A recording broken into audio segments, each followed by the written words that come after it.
सरनाम्यांचा अर्थ। या सरनाम्यावरून पुढील 3 गोष्टी स्पष्ट होतात। घटनेचे उगमस्थान हे भारतीय जनता आहे, याचा अर्थ घटनाकारांनी बनवलेली घटना ही लोकांना मान्य असून भारतीय जनतेनेच ती स्वतःसाठी बनवली आहे असा होतो। राज्य व्यवस्थेचे स्वरूप सार्वभौम। 15 ऑगस्ट 1947 ते 26 जानेवारी 1950 या काळात स्वतंत्र भारताचे स्थान हे वसाहतींचे स्वातंत्र्य असे होते, कारण त्यावेळी घटना अंमलात नव्हती। 26 जानेवारी 1950 रोजी घटनेच्या अंमलबजावणीमुळे भारत हे सार्वभौम राष्ट्र बनले, म्हणजे अंतर्गत व बहिर्गतरित्या भारतावर आता कोणाचेही वर्चस्व राहिलेले नाही। समाजवादी याचा अर्थ भारताला साम्यवादी अथवा भांडवलशाही अर्थव्यवस्था मान्य नाही। भांडवलदारांपासून श्रमिकांचे शोषण थांबविण्यासाठी उत्पादनांची साधने व वितरणावर सामाजिक मालकी वा नियंत्रण ठेवणारी समाजवादी राज्यव्यवस्था भारताने स्वीकारली आहे। धर्मनिरपेक्ष भारतात धर्म ही व्यक्तीची खाजगी व ऐच्छिक बाब असून प्रत्येकाला स्वेच्छेनुसार कोणत्याही धर्माचा अवलंब करता येईल, मात्र सार्वजनिक बाबतीत धर्माची ढवळाढवळ खपवून घेतली जाणार नाही। प्रजासत्ताक लोकशाही प्रजासत्ताक म्हणजे लोकानुवती शासन, म्हणजेच सार्वभौम अशा भारतीय जनतेकडे देशाची अंतिम सत्ता आहे। गणराज्य गणराज्य म्हणजे राजा नसलेले राज्य। गणराज्यात सर्वोच्च शासन प्रमुख हा लोकनियुक्त असतो। भारतीय गणराज्यात सर्वोच्च शासक हा राष्ट्रपती असून तो इंग्लंडच्या राजाप्रमाणे वंश परंपरागतरित्या पद धारण करत नसतो। त्याची निवड जनतेद्वारे अप्रत्यक्षपणे होते। राज्य व्यवस्थेचा उद्देश भारताच्या सर्व नागरिकांना सामाजिक, आर्थिक आणि राजकीय न्याय, विचार, उच्चार, श्रद्धा, धर्म व उपासना यांचे स्वातंत्र्य, दर्जा आणि समान संधी याबाबत समता, व्यक्तींची प्रतिष्ठा आणि राष्ट्राची एकात्मता व अखंडता राखणारी बंधुता मिळवून देणे हा भारतीय राज्यघटनेचा उद्देश आहे। 1976 च्या 42व्या घटना दुरुस्तीनुसार घटनेच्या सरनाम्यात समाजवादी आणि धर्मनिरपेक्ष या शब्दांचा समावेश करण्यात आला आहे। भारतीय राज्यघटनेची वैशिष्ट्ये सार्वभौम घटना समितीद्वारा संविधानाची निर्मिती 14 ऑगस्ट 1947 च्या ठरावानुसार घटना समिती सार्वभौम झाली। त्यानुसार नवीन घटना तयार करण्याचा आणि जुन्या घटनेत फेरबदल करण्याचा अधिकार फक्त घटना समितीलाच आहे। विस्तृत आणि लिखित राज्यघटना जगातील सर्वात मोठ्या लिखित अशा भारतीय राज्यघटनेत 12 परिशिष्टे व सुमारे 448 कलमे आहेत। राज्यघटनेनुसार भारत हे सार्वभौम प्रजासत्ताक, समाजवादी आणि धर्मनिरपेक्ष गणराज्य आहे। राष्ट्रकुलाचे सभासदत्व घटनेनुसार भारताने ब्रिटिश सम्राटाप्रती कोणतीही राजनिष्ठा अर्पण न करता केवळ मित्रत्वाच्या नात्यातून व ऐच्छिकरित्या राष्ट्रकुलाचे सभासदत्व स्वीकारले आहे। संसदीय शासन प्रणालीचा स्वीकार घटनेनुसार भारताने ब्रिटिश सम्राटाप्रती संसदीय शासन प्रणालीचा स्वीकार घटनेनुसार भारताने संसदीय शासन प्रणालीचा स्वीकार केला असून या पद्धतीत पंतप्रधान व त्यांचे मंत्रिमंडळ कायदेमंडळास जबाबदार असते। अंशतः परिवर्तनीय व अंशतः अपरिवर्तनीय संविधान, परिवर्तनीय व परिदृढ हे घटनेचे प्रकार लॉर्ड ब्राइस यांनी स्पष्ट केले आहेत. भारतीय राज्यघटना इंग्लंडच्या घटने इतकी सहज परिवर्तनीय नाही, तसेच ती अमेरिकेच्या घटने इतकी परिदृढ देखील नाही. लोककल्याणकारी राज्याचा निर्देश घटनेच्या सरनाम्यात भारतात लोककल्याणकारी राज्य निर्माण करण्याचे निर्देश आहेत. घटनेच्या 46व्या कलमानुसार दुर्बल घटकांना आर्थिक व शैक्षणिक सुविधा, कलम 15(4) नुसार अनुसूचित जाती जमातींना विशेष सवलती व राखीव जागांची केलेली तरतूद हे लोककल्याणकारी राज्याचे लक्षण आहे. धर्मनिरपेक्षता घटनेने भारतीय नागरिकांना धार्मिक स्वातंत्र्य बहाल करतानाच धर्म ही व्यक्तीची खाजगी बाब असून सार्वजनिक जीवनात धर्माच्या हस्तक्षेपात मज्जाव केला आहे, हे धर्मनिरपेक्ष राज्याचे लक्षण आहे. एकेरी नागरिकत्वाची तरतूद राज्यघटनेने भारतीयांना केवळ भारताचे नागरिक असे एकेरी नागरिकत्व दिले असून घटक राज्यांना स्वतःचे स्वतंत्र नागरिकत्व देण्यास मज्जाव केला आहे. एकेरी नागरिकत्वामुळे भारताच्या कोणत्याही भागात वास्तव्य करणाऱ्या भारतीय नागरिकास समान अधिकार प्राप्त होतात. सरनाम्यामध्ये आम्ही भारतीय नागरिक या शब्दात एकेरी नागरिकत्व स्पष्ट करण्यात आलेली आहे. मूलभूत अधिकारांची तरतूद स्वातंत्र्य, समता, न्याय आणि बंधुता या तत्वांआधारे कल्याणकारी राज्याच्या निर्मितीसाठी भारतीय घटनेने भारतीय नागरिकांना 6 प्रकारचे मूलभूत अधिकार दिलेले आहेत. संपत्तीचा हक्क हा मूलभूत अधिकार घटनेतून वगळण्यात आल्याने घटनेत सध्या 6 प्रकारचे मूलभूत अधिकार आहेत. घटनेच्या 3ऱ्या भागात मूलभूत हक्कांचा समावेश आहे. 1971 मध्ये संस्थानिकांचे तनखे रद्द करण्यात विधायक 26वी घटना दुरुस्ती राज्यसभेने फेटाळल्याने त्यावर चर्चा होऊन मंत्रिमंडळ संकटात येण्याची भीती निर्माण झाली होती. राज्याच्या धोरणाचे मार्गदर्शक तत्वे घटनेच्या 4थ्या भागात मार्गदर्शक तत्वांची तरतूद केलेली आहे. कल्याणकारी राज्याची निर्मिती हा मार्गदर्शक तत्वांचा उद्देश आहे. राज्याच्या धोरणाची मार्गदर्शक तत्वे घटनेच्या 4थ्या भागात मार्गदर्शक तत्वांची तरतूद केलेली आहे. कल्याणकारी राज्याची निर्मिती हा मार्गदर्शक तत्वांचा उद्देश आहे. जनतेने शासन संस्थेला आदेश देण्याचे कार्य ही मार्गदर्शक तत्वे करतात, म्हणून त्यांना जनतेच्या इच्छा आणि आकांक्षाचे घोतक असे म्हटले जाते.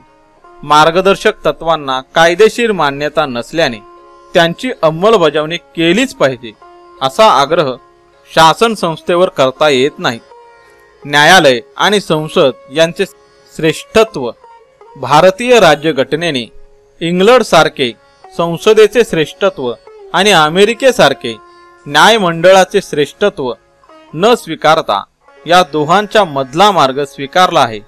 स्पष्टीकरण भारतात संसदीय शासन पद्धतीमुळे कायदे करण्याची अंतिम सत्ता संसदेकडे आहे. सर्वोच्च न्यायालयाचे अधिकार क्षेत्र कमी जास्त करण्याचा तसेच घटना दुरुस्ती करण्याचा अधिकार संसदेस आहे, परंतु त्याच वेळी संसदेच्या कायद्याची वैधता ठरविण्याचा अधिकार सर्वोच्च न्यायालयास आहे. अनुकरण प्रियता जगातील अनेक घटनांचा अभ्यास करून त्यातील चांगल्या बाबींचा समावेश भारतीय राज्यघटनेत करण्यात आला आहे. भारतीय संघ राज्याचे स्वरूप संघ राज्यात्मक की एकात्मक. राज्यघटनेने भारताचे वर्णन India that is Bharat shall be the union of states म्हणजेच भारत हा राज्यांचा संघ आहे असे केलेले असून भारत हे संघ राज्य असा उल्लेख केलेला नाही हे लक्षात घ्यावे. परंतु याचाच अर्थ भारत एकात्मक राज्य आहे असाही होत नाही. पर्यायाने भारत हे संघ राज्य आहे की एकात्मक आहे हे पाहणे गरजेचे ठरते।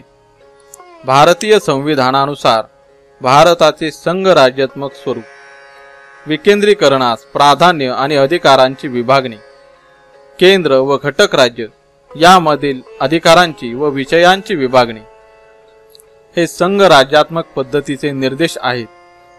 कलम 2 नुसार संसदेला नवीन राज्यांच्या निर्मितीचा व जुनी राज्ये नष्ट करण्याचा अधिकार असला तरी संसद एकात्मक राज्याची निर्मिती करू शकत नाही। लिखित राज्यघटना, लिखित करार हे संघ राज्याचे दुसरे लक्षण आहे।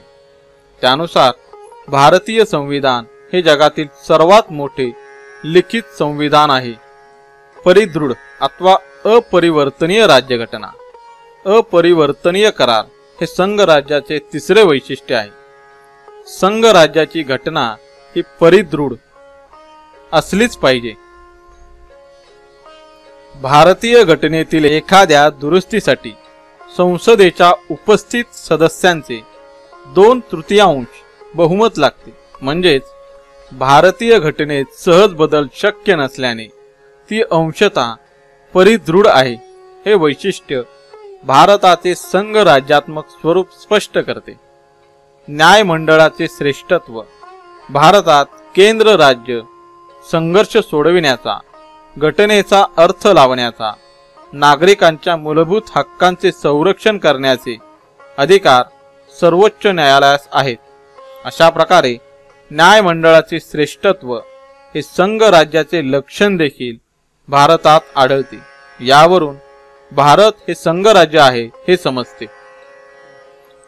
भारतीय संविधानानुसार भारताचे एकात्मक स्वरूप, खालील वैशिष्ट्यांनुसार भारत हे एकात्मक राज्य आहे हे सिद्ध होते। केंद्राला झुकते माप, प्रबळ मध्यवर्ती शासन, राज्य व समवर्त सूचीतील विषयांच्या तुलनेत केंद्र सूचीमध्ये सर्वाधिक विषय आहेत। समवर्त सूचीतील विषयांवर राज्य व केंद्र या दोघांना कायदे करण्याचा अधिकार असला तरी केंद्राचे श्रेष्ठत्वच येथे महत्त्वाचे असते।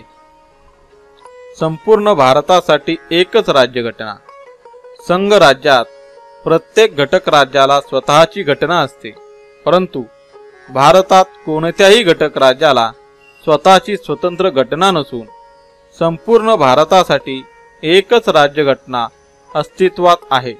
त्यामुळे भारत हे एकात्मक राज्य वाटते। आणीबाणीची तरतूद, आपत्कालीन स्थितीत राष्ट्रपती घटक राज्यातील विधानसभा बरखास्त करून तेथे राष्ट्रपती राजवट लादू शकतात। हा अधिकार घटक राज्यांच्या मर्जीवर नसतो। त्यामुळे भारताचे स्वरूप एककेंद्री बनते। परिवर्तनीय राज्यघटना, परिदृढ अपरिवर्तनीय राज्यघटना हे संघ राज्याचे लक्षण आहे। भारतीय राज्यघटना ही अंशतः परिवर्तनीय स्वरूपाची असल्याने ती एकात्म स्वरूपाचा निर्देश करते। एकेरी नागरिकत्व, अमेरिकन अथवा स्विस संघ राज्यासारखी भारतात दुहेरी नागरिकत्वाची तरतूद नाही। त्यामुळे भारतीयांना केवळ केंद्राचे एकेरी नागरिकत्व मिळते। एकेरी न्यायव्यवस्था, भारतातील सर्वोच्च न्यायालयाची सत्ता इतर सर्व न्यायालयावर चालते। केंद्र व राज्य सरकारे, भारतातील प्रत्येक संस्था, इतर न्यायालये व सर्व व्यक्ती यांच्यावर सर्वोच्च न्यायालयाचे निर्णय बंधनकारक असतात। केंद्रशासित प्रदेशांवरची केंद्राची पकड, भारतात केंद्रशासित प्रदेशांचा कारभारात केंद्राकडूनच पाहिला जातो। ही बाब संघ राज्यात्मक पद्धतीस टवलून एकात्म पद्धतीकडे झुकणारी आहे। घटक राज्यांच्या स्वायत्ततेत केंद्राचा हस्तक्षेप, संघ राज्यात प्रत्येक घटक राज्याची स्वायत्तता अबाधित राखली जाते। मात्र भारतात राज्यांच्या सीमा बदलण्याचा, त्यांना नवीन नाव देण्याचा तसेच राज्य सूचीतील विषयांवरही कायदे करण्याचा अधिकार केंद्र सरकारला दिलेला आहे। ही बाब एकात्म राज्याचा निर्देश करते। शेषाधिकार केंद्राकडे, संघराज्य पद्धतीत केंद्र, राज्य व सामायिक सूची व्यतिरिक्त उर्वरित विषयांवर कायदे करण्याचा अधिकार राज्यांना असतात. भारतात उर्वरित विषयांवर कायदे करण्याचा शेषाधिकार केंद्राकडे अबाधित ठेवल्याने येथे एकात्म राज्याचा प्रत्यय येतो. याशिवाय घटक राज्यांचे राज्यसभेतील असमान प्रतिनिधित्व, घटक राज्यांच्या राज्यपालांची नियुक्ती राष्ट्रपती करतात. अखिल भारतीय सेवा, एकात्म पद्धतीचे निवडणूक यंत्रणा, संपूर्ण भारतात एकच राष्ट्रध्वज व एकच राष्ट्रगीत, संपूर्ण भारतासाठी एकच महालेखा परीक्षक, ही सर्व वैशिष्ट्ये भारताने एकात्म स्वरूप स्पष्ट करतात. यावरून भारतीय राज्यघटनेचे स्वरूप संघात्मक असले तरी तिचा आशय मात्र एकात्मक आहे असा निष्कर्ष काढता येऊ शकतो. नागरिकांचे मूलभूत अधिकार. उद्देश: व्यक्तीचा आर्थिक, सामाजिक, धार्मिक, सांस्कृतिक, शैक्षणिक विकास करून न्याय, स्वातंत्र्य, समता आणि बंधुता या लोकशाही मूल्यांची जोपासना करणे हा मूलभूत अधिकार बहाल करण्यामागील उद्देश आहे. व्यक्तीच्या मूलभूत अधिकारावर आक्रमण झाल्यास त्याविरुद्ध सर्वोच्च न्यायालयात दाद मागता येते आणि न्यायालयाचा त्यावरील निर्णय बंधनकारक असतो. थोडक्यात मूलभूत हक्कांच्या घटनेत समावेश केल्याने कोणत्याही बहुमत प्राप्त पक्षाची हुकुमशाही निर्माण होत नाही. तथापि व्यापक समाजहित लक्षात घेऊन मूलभूत अधिकारांवर काही बंधने घातली जातात. उदाहरणार्थ, भारतात आणीबाणी निर्माण झाल्यास राष्ट्रपती आदेश काढून मूलभूत हक्क रद्द करू शकतात. अमेरिकन स्वातंत्र्याचा जाहीरनामा व फ्रान्सच्या जनतेने मिळवलेली स्वातंत्र्याची सनद यांचा प्रभाव भारतीय राज्यघटनेतील मूलभूत अधिकारांवर आहे. भारतीय राज्यघटनेतील 3ऱ्या भागात कलम 12 ते 35 दरम्यान मूलभूत हक्कांची तरतूद आलेली आहे. सुरुवातीला हे अधिकार 7 प्रकारचे होते, परंतु 1978च्या 44व्या घटना दुरुस्तीनुसार संपत्तीचा हक्क हा मूलभूत हक्कांच्या यादीतून वगळल्याने त्यांची संख्या आता 6 झाली आहे. संपत्तीचा हक्क कलम 31, 32ब व 9वे परिशिष्ट हा आता केवळ कायदेशीर हक्क राहिला आहे. हे 6 मूलभूत हक्क पुढील प्रमाणे: समतेचा अधिकार, स्वातंत्र्याचा अधिकार, शोषणाविरुद्धचा अधिकार, धार्मिक स्वातंत्र्याचा अधिकार, सांस्कृतिक व शैक्षणिक अधिकार, घटनात्मक उपाय योजनेचा अधिकार,